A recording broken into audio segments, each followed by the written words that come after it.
Assalamualaikum warahmatullahi wabarakatuh. Alhamdulillahirabbil alamin.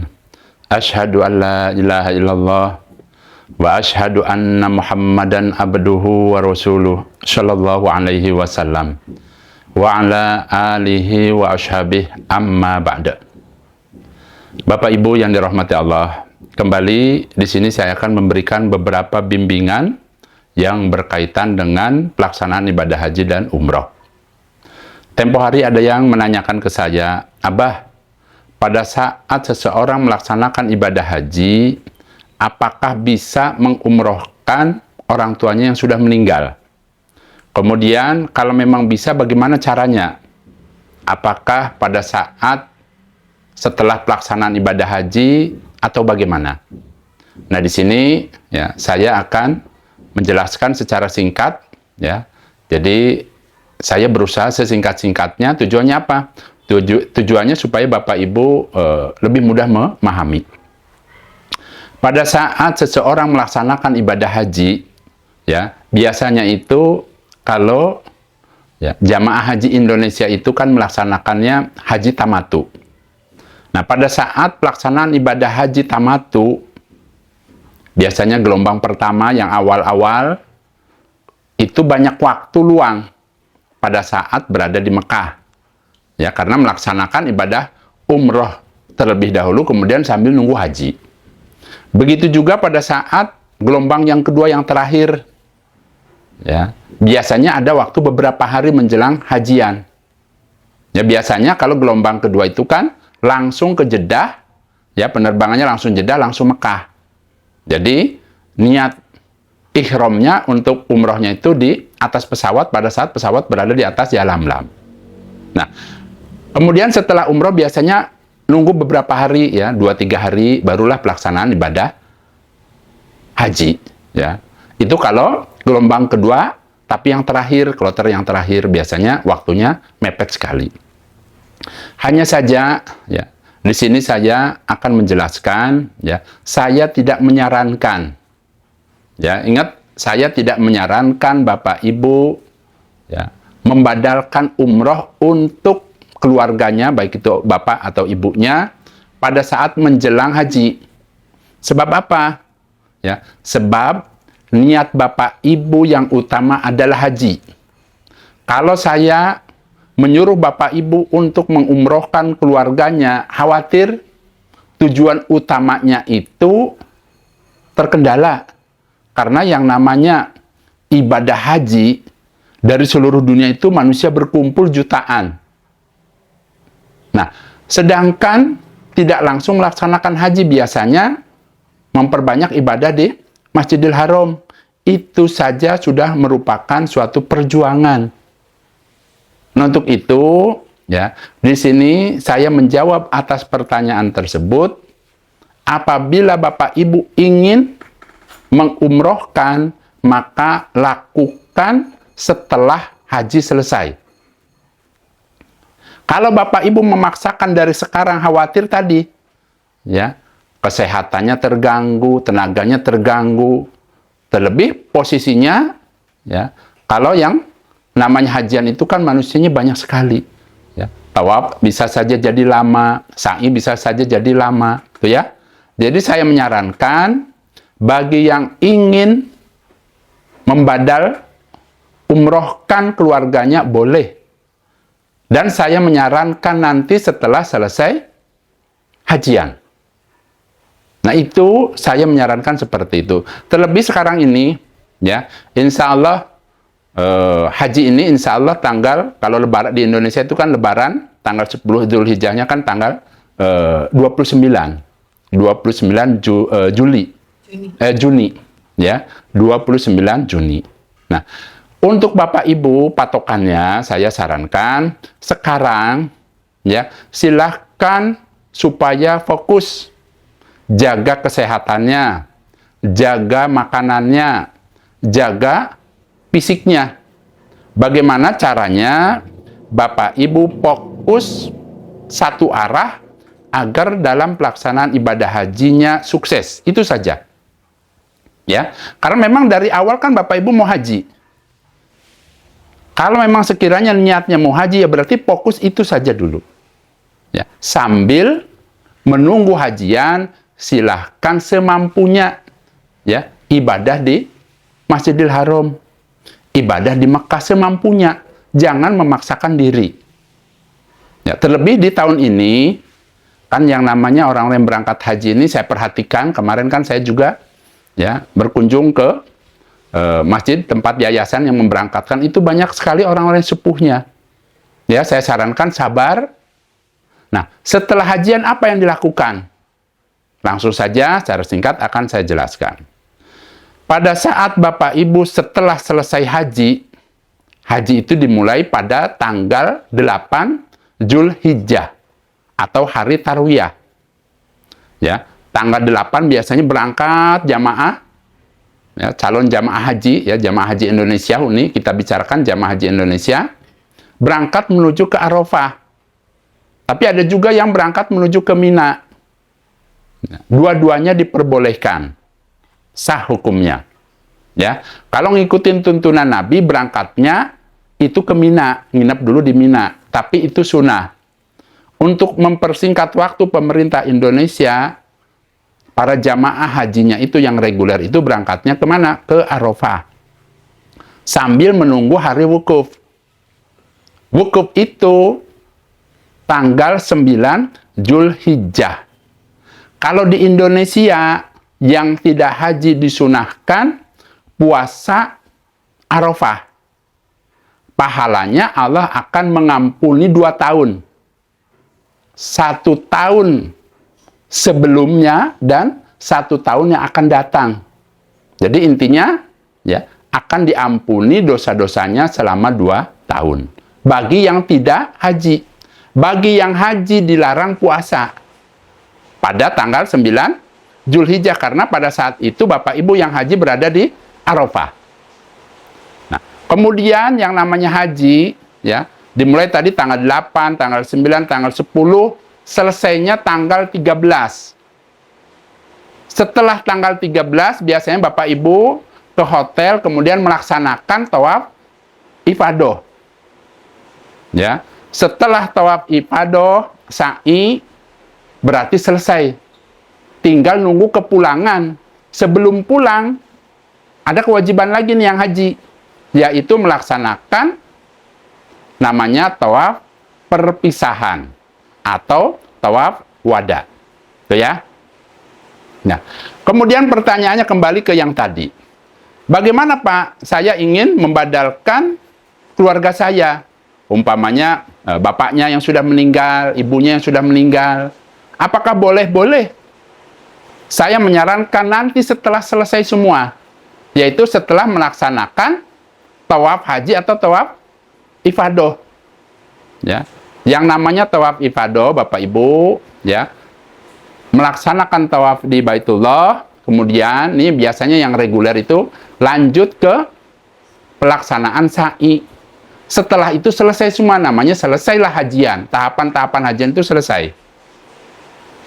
Nah, dari situ besok-besoknya Bapak Ibu bila ada kesempatan sehat boleh mengumrohkan atau membadalkan keluarganya. Caranya bagaimana, Abah? Caranya silahkan Bapak Ibu mandi ihram, kemudian pakai pakaian ihram. Silahkan koordinasi dengan teman-temannya mencari taksi.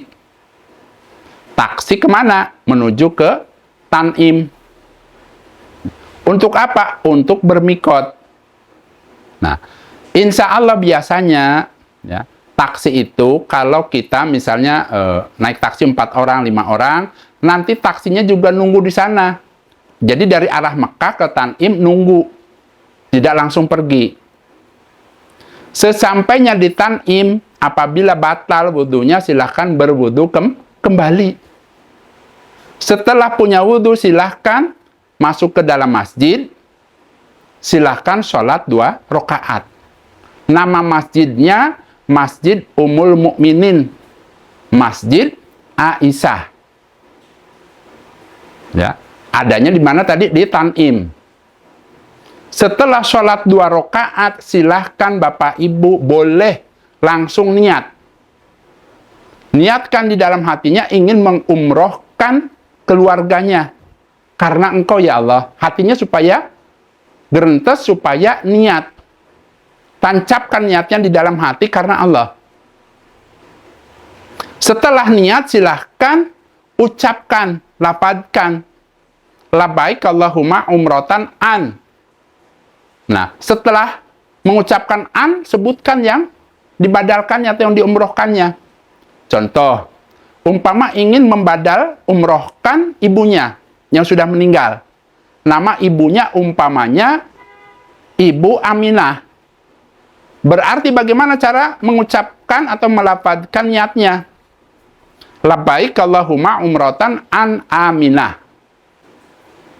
Itu ya, saya ulangi. Labbaik Allahumma umrotan an Aminah. Ya Allah, aku datang memenuhi panggilanmu untuk umroh atas nama Ibu Aminah. Itu kurang lebih seperti itu kalau diartikan. Setelah mengucapkan itu berarti Bapak Ibu harus menjauhi larangan-larangan berihram. Karena berlakulah larangan ihram.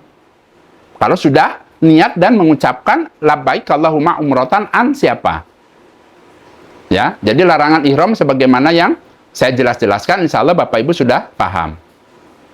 Selanjutnya Bapak Ibu silahkan kembali ke taksinya atau ke mobil sewaannya.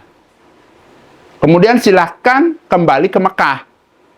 Biasanya mobilnya karena penuh nih, ya, kan jamaah haji dari mana-mana, biasanya taksinya tidak bisa masuk ke daerah Masjidil Haram, jauh biasanya turunnya. Silahkan Bapak Ibu turun di mana kira-kiranya yang terdekat ke Masjidil Haram, kemudian berjalanlah ke Masjidil Haram. Sambil apa? Sambil membaca talbiyah. Jadi pada saat Bapak Ibu sudah mengucapkan lafaz niatnya, selanjutnya adalah membaca talbiyah.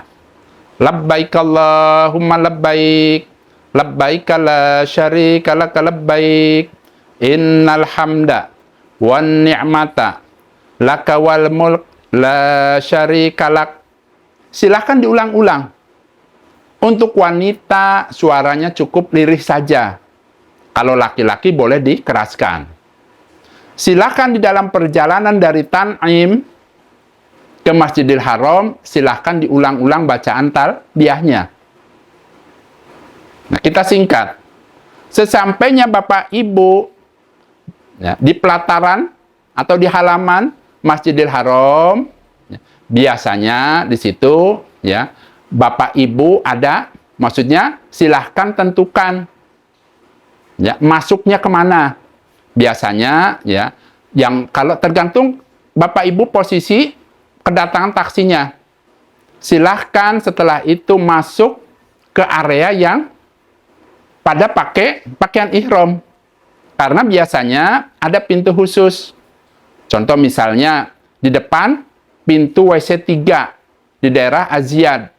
Itu biasanya jamaah-jamaah yang akan tawaf biasanya diarahkan ke pintu itu. Nah, sesampainya di depan pintu Masjidil Haram, silahkan sandalnya dimasukkan ke plastik, masukkan ke tas lempang. Kemudian silahkan langkahkan kakinya yang kanan, masuk ke masjid, kemudian baca doa masuk masjid. Silahkan seterusnya berjalan. Pada saat beberapa langkah, insya Allah Bapak Ibu akan melihat Ka'bah. Ya. Silahkan Bapak Ibu pandang Ka'bah. Niatkan di dalam hatinya ingin mendapatkan pahala dari Allah. Dalam hadis dijelaskan, siapa yang memandang Ka'bah, maka dia akan mendapatkan pahala 20 rahmat. Niatkan. Setelah Bapak Ibu memandang Ka'bah, kalau Bapak Ibu hafal doa memandang Ka'bah boleh dibaca. Ya. Bagaimana Abah bacaannya?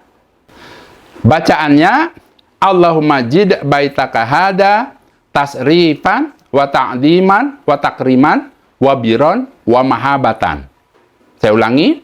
Allahumma zid baitaka hada tasrifan wa ta'diman wa takriman wa biron wa mahabah. boleh seperti itu. Kalau hafal, kalau tidak hafal, tidak apa-apa, tidak wajib. Yang penting, silahkan pandang Ka'bahnya. Niatkan ingin mendapatkan 20 rahmat. Kemudian Bapak Ibu turun ke pelataran. Pelataran maksudnya pelataran untuk tawaf.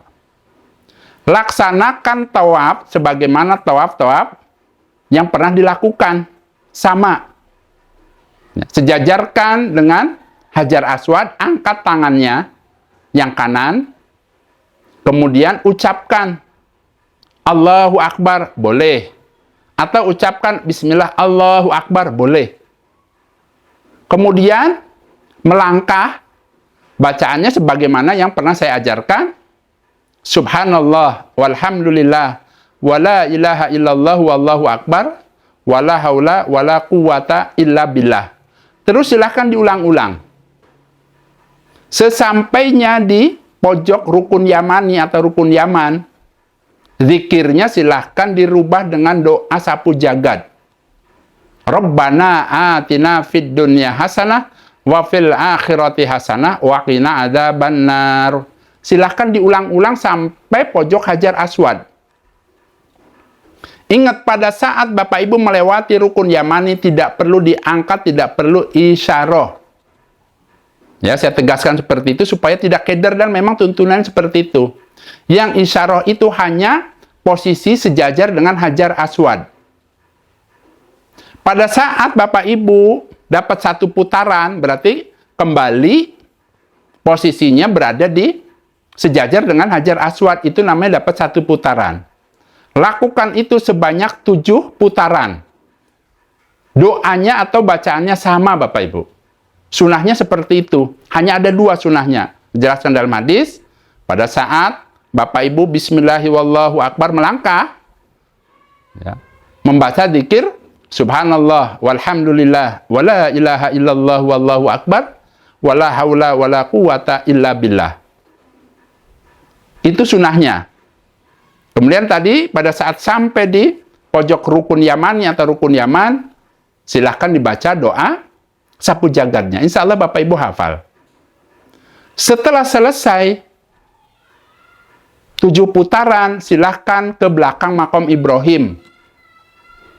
Ya. Sesampainya di belakang makom Ibrahim, silahkan Bapak Ibu membaca ayat Al-Quran. Ya. A'udzubillahi minasyaitonirrajim. Wattakhidhu min maqami Ibrahima musholla. Kalau bisa, kalau hafal, kalau tidak hafal, tidak apa-apa. Tidak wajib. Nah, setelah itu silahkan silahkan sholat 2 rakaat. Sunahnya, rakaat pertama membaca surat Al-Fatihah, kemudian membaca surat Al-Kafirun. Itu rakaat pertama. Rakaat kedua silahkan membaca surat Al-Fatihah, kemudian dilanjutkan dengan surat Al-Ikhlas. Kemudian setelah selesai, ya, silahkan Bapak Ibu berdoa semampunya. Apabila Bapak Ibu hafal, silahkan membaca doa Nabi Adam. Kalau hafal, tidak wajib. Ya, tuntunannya dalam hadis dijelaskan, Nabi mencontohkan, karena pahalanya begitu pol. Barang siapa yang pada saat setelah selesai melaksanakan sholat 2 rakaat di belakang makom Ibrahim, kemudian dilanjutkan dengan doa Nabi Adam, Allah akan mengampuni dosanya, Allah akan mengabulkan doanya, Allah akan menghilangkan kesusahannya, baik susah besar, susah kecil. Kemudian Allah akan memberikan keuntungan kepada usahanya, kepada bisnisnya, kepada dagangannya. Kemudian urusan dunianya Allah mudahkan. Bahkan Allah memberikan dunia begitu mudahnya baginya walau dia tidak minta. Itu kalau mau membaca doa Nabi Adam. Apabila kesulitan, boleh doa semampunya. Pakai bahasa Arab boleh, pakai bahasa Indonesia boleh. Bebas. Setelah selesai berdoa, silahkan Bapak Ibu menuju ke tempat minum air Zam-Zam. Silahkan minum air Zam-Zam. Dalam hadis dijelaskan, Nabi posisinya waktu itu berdiri. Nah, niatkan di dalam hatinya ingin apa? Ingin sehat, ingin sembuh penyakit, boleh. Kalau hafal membaca doa minum air Zam-Zam, boleh. Allahumma inni as'aluka ilman nafi'an wa rizqan wasi'an wasifaan min kulli da'in. Itu yang paling mudah, yang paling pendek. Abah, saya tidak hafal. Bagaimana? Tidak perlu dibaca, cukup dalam hati, niatkan saja inginnya apa. Ya, silahkan minum air jam-jam, sebelum diminum ucapkan atau membaca bismillah. Teguk, 3 kali tegukan, jangan langsung habis. Setelah 3 kali tegukan, yang terakhir itu habiskan ya, yang ketiganya, kemudian membaca alhamdulillah. Setelah itu, silahkan Bapak Ibu menuju ke Bukit Sofa. Ya, silahkan menaiki Bukit Sofa. Kalau sudah sampai di Bukit Sofa, silahkan membaca ayat Al-Quran. A'udzubillahi minasyaitonirrajim. Inna sofa wal marwata min sya'airillah. Itu yang paling pendek seperti itu. Silahkan naik ke Bukit Sofa. Sampainya di Bukit Sofa. Bukit ini bukan berarti bukit yang sangat tinggi. Tidak, Bapak Ibu. Hanya menanjak sedikit. Silahkan menghadap ke Ka'bah setelah sampai di atas. Kemudian, silahkan ucapkan takbir 3 kali. Ya, Allahu Akbar, Allahu Akbar, Allahu Akbar. La ilaha illallah wahdahu la syarikalah lahul mulku walul hamdu wa huwa ala kulli syai'in qadir. Silahkan diulang 3 kali dari mulai Allahu Akbar. Setelah 3 kali membaca itu, silahkan berdoa semampunya. Boleh. Dalam hadis jelaskan Nabi seperti itu.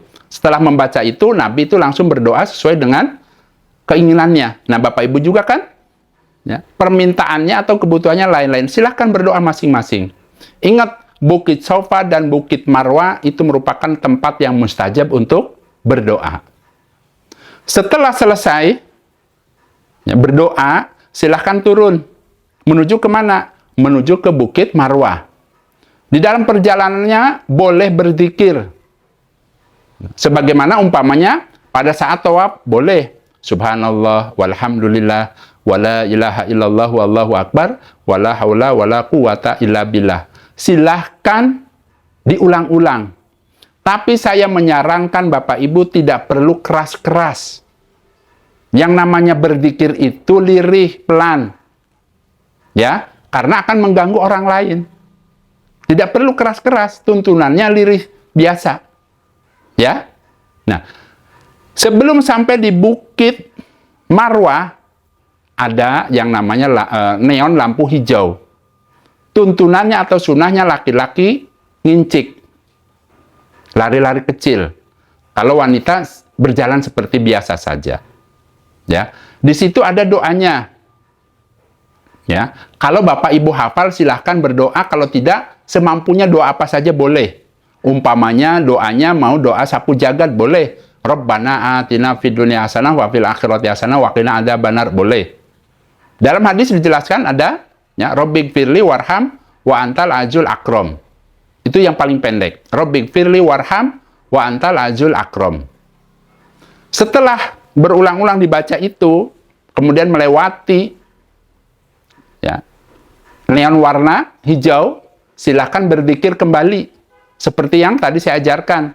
Subhanallah walhamdulillah wala ilaha illallah wallahu akbar wala haula wala quwata illa billah. Semampunya silahkan dibaca. Sesampainya di Bukit Marwah, silahkan dibaca kembali ayat Al-Quran. A'udzubillahi minasyaitonirrajim. Inna sofa wal marwata min sya'airillah. Silahkan menaiki Bukit Marwah. Kemudian setelah ada di Bukit Marwah, silahkan menghadap ke Ka'bah. Kemudian ucapkan takbir 3 kali. Kemudian la ilaha illallah wahdahu la syarikalah lahul mulku walul hamdu wa huwa ala kulli syai'in qadir. Silahkan dibaca 3 kali diulangi dari mulai takbir. Setelah selesai itu silahkan doa masing-masing. Ya. Silahkan minta karena itu merupakan tempat yang mustajab. Setelah berdoa, kemudian turun, kemudian berzikir kembali menuju kemana? Menuju ke bukit yang awal Sofa. Lakukan itu sama persis sebagaimana pada saat Bapak Ibu dari Sofa ke Marwah. Jadi bolak-balik sama doanya, apanya semuanya sama. Lakukan itu sebanyak 7 perjalanan. Hitungannya dari mulai Bukit Sofa ke Marwah itu 1 perjalanan. Lakukan itu sampai 7 kali perjalanan, nanti berakhir di mana? Di Bukit Marwah. Setelah selesai, berarti 1 tahapan lagi, yaitu tahallul. Nanti selesainya di mana? Selesainya kan tadi di Bukit Marwah. Kalau sudah 7 perjalanan, silahkan tahallul, caranya memotong rambut. Ya, boleh umpamanya istrinya dipotong rambutnya oleh suaminya, secukupnya ujungnya saja. Atau sebaliknya istrinya memotongkan rambut suaminya, boleh. Atau umpama temannya yang laki-laki dipotong rambutnya oleh laki-laki, boleh. Nah, setelah tahallul berarti selesai. Sudah beres. Namanya membadalkan umroh untuk keluarganya. Setelah Bapak Ibu selesai memotong rambut masing-masing, ya, itu kan tahallul, berarti selesailah tahapan mengumrohkan atau badal umrohkan untuk keluarganya. Berarti sudah selesai. Apabila Bapak Ibu ingin mengumrohkan keluarga yang lain, umpama bapaknya, ya, yang tadi kan umpama ibunya, nah, besok-besok kalau Bapak Ibu sekiranya sehat, kuat, silahkan boleh. Ya, boleh mengumrohkan kembali umpama, tadi kan ibunya berarti bapaknya. Karena memang harus 1 per 1, tidak boleh didobel. Ya, tidak boleh umpama niatnya ingin mendobel, contoh misalnya ucapannya, labbaik Allahumma umrotan an Abdullah dan Ibu Aminah umpama. Tidak boleh. Harus 1 per 1. 1 umrohan atau badal umroh untuk 1 nama. Itu ya, dipahami ya? Nah, adapun Bapak Ibu pada saat ini, insya Allah yang sedang siap-siap hajian, ya, ini kan tinggal beberapa hari lagi, saya menyarankan sekali lagi, jangan lakukan ini Bapak Ibu. Ya, kondisinya kan sangat kredit, ya. Persungguh ibadah untuk hajinya dulu. Persiapkan fisiknya, mentalnya, semuanya. Nanti setelah selesai, barulah boleh lakukan itu. Itu ya. Nah, kemudian untuk badal umroh yang Abah jelaskan ini berlaku juga untuk orang yang umroh. Pada saat seseorang itu melaksanakan ibadah umroh, insya Allah mungkin nanti bulan Agustus, September, Oktober, November itu kan banyak yang umroh. Umpama punya orang tua yang sudah meninggal, kemudian ingin mengumrohkan, boleh. Caranya bagaimana, Abah? Caranya umroh dulu terlebih dahulu untuk diri kita. Setelah pelaksanaan umroh selesai, biasanya istirahat dulu, besoknya. Kan biasanya masih ada di Mekah. Silakan boleh. Ya. Cari teman atau bilang ke mutawifnya, tolong bimbing dong, saya ingin mengumrohkan keluarga saya. Boleh. Bahkan biasanya dari Biro Travel itu memfasilitasi bagi jamaah-jamaah umrohnya, memberikan bimbingan, biasanya mutawifnya yang akan menentukan hari apa. Nah, itu biasanya setiap travel umroh memberikan waktu 1 hari untuk membadalkan keluarganya. Ya, silahkan dimanfaatkan dan caranya sama Bapak Ibu. Ya, mandi janabat atau mandi ihram di hotel. Setelah itu berangkat menuju kemana? Ke Tan'im, sholat 2 rakaat di sana, kemudian niat. Ya, niat yang seperti tadi, labbaik Allahumma umrotan an, siapa sebutkan. Setelah itu kembali ke Mekah, lakukan sebagaimana yang tadi saya jelaskan, yaitu tawaf 7 putaran, sholat 2 rakaat di belakang makam Ibrahim, sa'i Safa Marwah 7 perjalanan, kemudian yang terakhir tahallul dengan cara potong rambut. Selesai. Dipahami ya? Alhamdulillah, jazakumullahu khairan. Mudah-mudahan apa yang Abah sampaikan ini ya, mudah-mudahan bermanfaat. Khususnya saat ini kan Bapak Ibu banyak yang melaksanakan ibadah haji. Nanti setelah hajian bisa dimanfaatkan waktunya sebelum pulang kampung, sebelum pulang ke Indonesia, bisa dan boleh mengumrohkan keluarganya. Itu ya.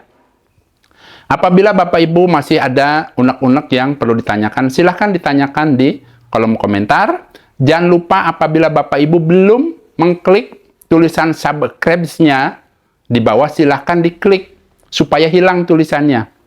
Ya, tujuannya apa? Tujuannya supaya video-video Abah ini menyebar kemana-mana. Semakin banyak mengklik itu, maka posisi video-video Abah ini posisinya berada di atas, sehingga bisa diakses oleh banyak orang, karena insya Allah masalah ilmu haji dan umroh ini masih banyak yang membutuhkan. Ya, seperti itu. Kemudian di sini juga saya mengingatkan, bagi bapak-bapak atau ibu-ibu yang sudah mendaftar ke PT Biro Travel, PT Indo Citra Tamasya, silahkan menghubungi Abah. Minta kepada tim Abah Jojonya, ya, supaya bisa berhubungan dengan Abah. Nah, kalau sekiranya peralatannya sudah dikirim oleh PT Indo Citra Tamasya, diantaranya koper, kemudian dan peralatan-peralatan yang lainnya, nah, insya Allah nanti Abah akan kirim buku panduan yang Abah buat. Ya, karena apa? Abah ingin Bapak Ibu di dalam pelaksanaan ibadah umrohnya nanti betul-betul sesuai dengan tuntunan Allah dan Rasul-Nya. Kemudian juga, ya, apa yang Abah ajarkan ini supaya bermanfaat, sehingga bisa mendapatkan pahala jariah buat Abah dan keluarga. Dan yang utama adalah Bapak Ibu bisa melaksanakan ibadah di sana sesuai, pas, tidak bingung. Kalau kita sudah dibekali dengan ilmunya, berarti di sana tinggal praktek, tinggal panen pahala. Jangan sampai Bapak Ibu bisa membayar umroh, bisa haji, ya, tetapi pada prakteknya Bapak Ibu bingung, tidak bisa mempraktekkan. Kan jadinya bagaimana? Sedangkan kita kan ingin mencari pahala. Berarti harus tahu ilmunya terlebih dahulu. Ya, seperti itu.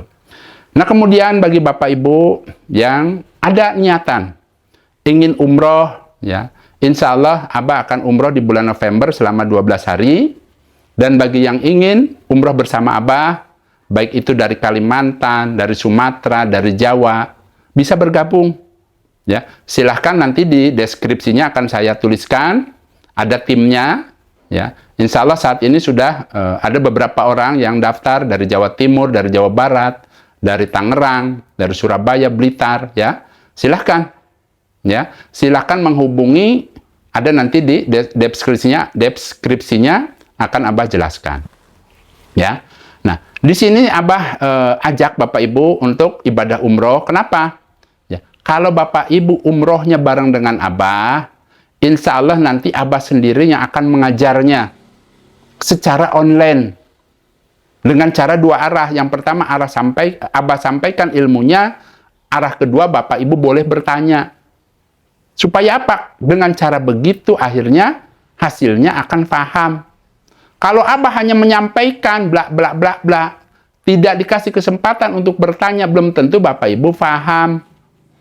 Nah, itu kelebihannya Abah nanti di dalam penyampaian ilmu, praktek umrohnya, dan lain-lainnya, memberi kesempatan kepada Bapak Ibu untuk bertanya.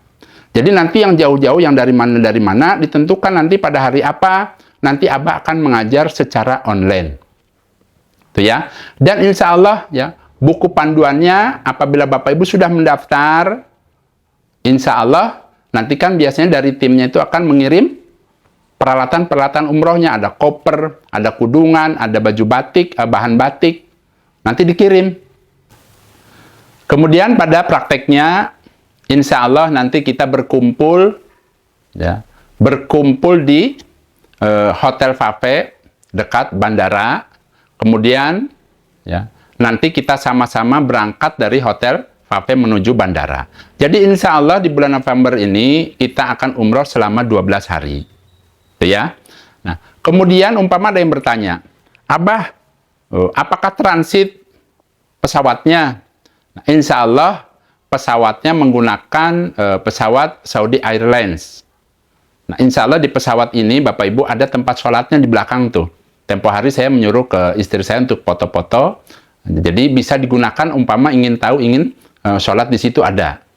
Nah, kemudian juga banyak kelebihan-kelebihan di Saudi Airlines, ya, diantaranya posisi tempat duduknya itu nyaman, agak lega.